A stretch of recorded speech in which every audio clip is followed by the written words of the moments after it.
如果有一天我走了，你会像马达那样找我吗？会啊，会一直找吗？会啊。你撒谎。他说就是住在附近的一个疯子，每天都骑一辆旧的摩托车经过我的阳台，说他一直在找他以前爱过的一个女孩。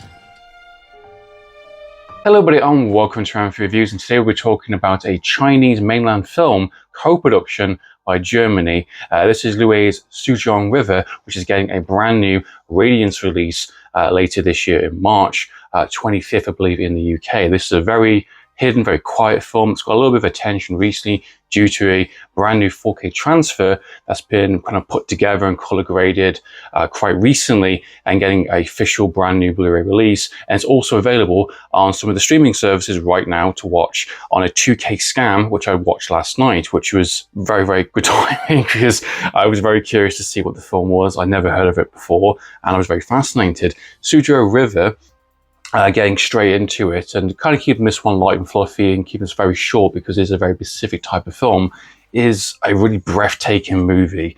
This film was released in 2000.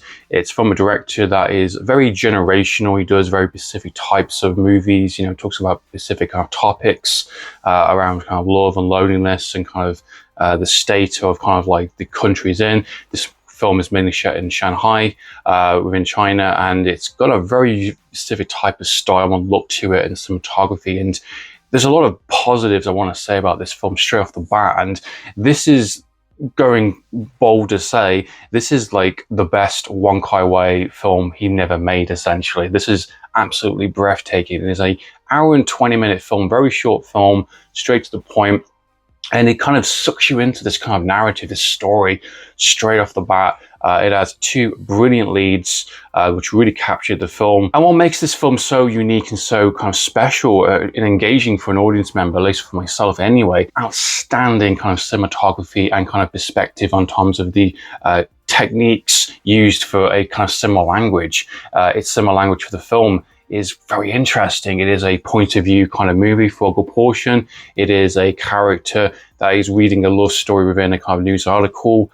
You've kind of got this beautiful backdrop, well, decaying backdrop, I guess, of Shanghai and this kind of Shuzhou River, which has like, poverty and buildings kind of falling apart and people are desperate for kind of money and kind of, placement, people living on boats and, people's kind of social kind of, class in this and the people around them, not necessarily like horrible and nasty or kind of thing. It's just this crumbling kind of bitter kind of, city that these characters happen to be in. And we're focusing on two main characters from a point of view from a character that is reading it from an article, and its kind of narration and its kind of viewpoint is a mix between imagination and reality. It's kind of crossing those kind of thin line between the two, between this character that is reading this article and kind of only guessing a little bit in terms of what happened or what the perspective was, and then it kind of hands over the reins to the main character, which allows her to tell the rest of the story. There's some quite interesting kind of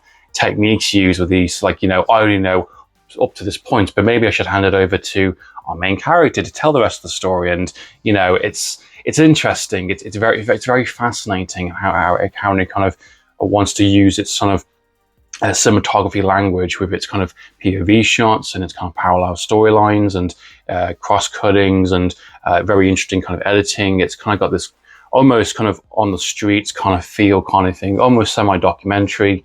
Makes sense because the main character, well, our main character we never see in the film. Cinematography is, he's someone who films and who's been hired to basically film this mermaid in this kind of, gangster bar kind of tank, who basically falls in love with perception is, which is interesting. And then handing it over to the actual characters that happen in that story is very fascinating. Fantastic performances and really rich, really engaging kind of main two leading characters. And this is the kind of characters and storylines that I expect to see within a Wong Kar-wai film. Just a very kind of grounded, very kind of raw about two people that are sort of in love and not quite, or maybe they didn't quite get the opportunities they would like to have had to fall in love. Essentially, the idea is you've got this biker character which is being told through for our main kind of narrative's perspective, and he is someone who is doing he's doing deliveries. He's doing it for this local town mob who sells kind of very cheap kind of vodka and has a very specific type of lifestyle, very dangerous person, not really about the gangster,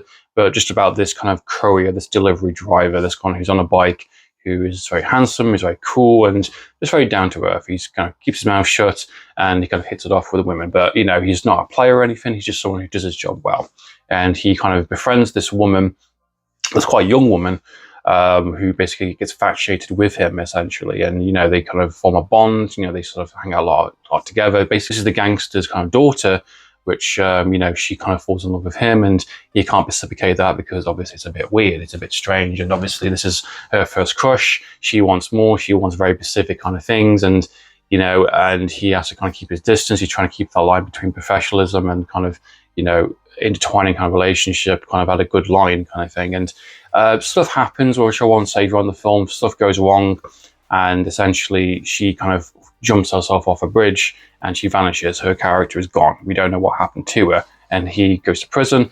He comes back and he's trying to search for this missing woman. And we essentially get a character that looks like the woman, but we don't know if she actually is or not. And that's the mystery. That's the kind of the flavor of the film. And you've got the main narrative's kind of perspective on this, which is fall in love with this kind of, you know, this kind of actress, this kind of, you know, performer who just was a mermaid in this tank. And, you know, and you've got this biker guy coming back into town who's saying, you look exactly like the woman that went missing, like, you know, years ago, like, you know, 5 years ago. Are you that person? I believe that you are, because, you know, you look exactly like her, you have all the same qualities. And that's where the film kind of plays out in terms of its kind of narrative, in terms of its characters. It is extraordinarily well put together. The scoring and the music is really spot on. You really kind of get captivated into the world of these two characters. And it's a very nice, simple film that really escalates this idea of kind of loneliness and love, and about, you know, the desperation of kind of what situations you can be in sometimes, and trying to do the right thing. It's quite interesting, and it's told in a very unique, very kind of stylized way, which I really wasn't expecting. The ending of the film, I think, is absolutely brilliant as well. I actually love the ending to this film. Very similar to the Wong Kar-wai film. This is very much a film that I could really kind of slip straight into straight away. You know, I definitely feel like I could watch this film quite a few times and really get something from it, and really kind of, you know, enjoy what the film is trying to offer. And, you know, you want to see more. You want to see the next chapter. I'm actually quite surprised this film hasn't been as widely celebrated compared to some of the other ones I've seen out there. This definitely deserves your attention, guys. Absolutely recommend picking this one up on the Radiance Blu-ray release. I will be picking it up for sure. Definitely checking out more of this director's films. I don't want to say too much. If you haven't seen this film, absolutely recommend going and checking this one out, guys. If you're a fan of Wong Kar-wai, if you're a fan of kind of really unique, kind of romantic, kind of melodrama, you know, Wong Kar-wai-ish kind of homage movies, stylized kind of films, you know, really well crafted movies that kind of really kind of touch something and kind of says something about, you know, these, you know, about life and about your circumstance, about your kind of surroundings, and about love and loneliness. And it's got a very unique kind of take on that, which I do appreciate. And for me, it really hit really pretty hard, and I absolutely love, just actually cannot wait to check this film out again. Love to know your thoughts and opinions, guys. Please comment down below. So in the meantime, guys, I'm for reviews. Signing out.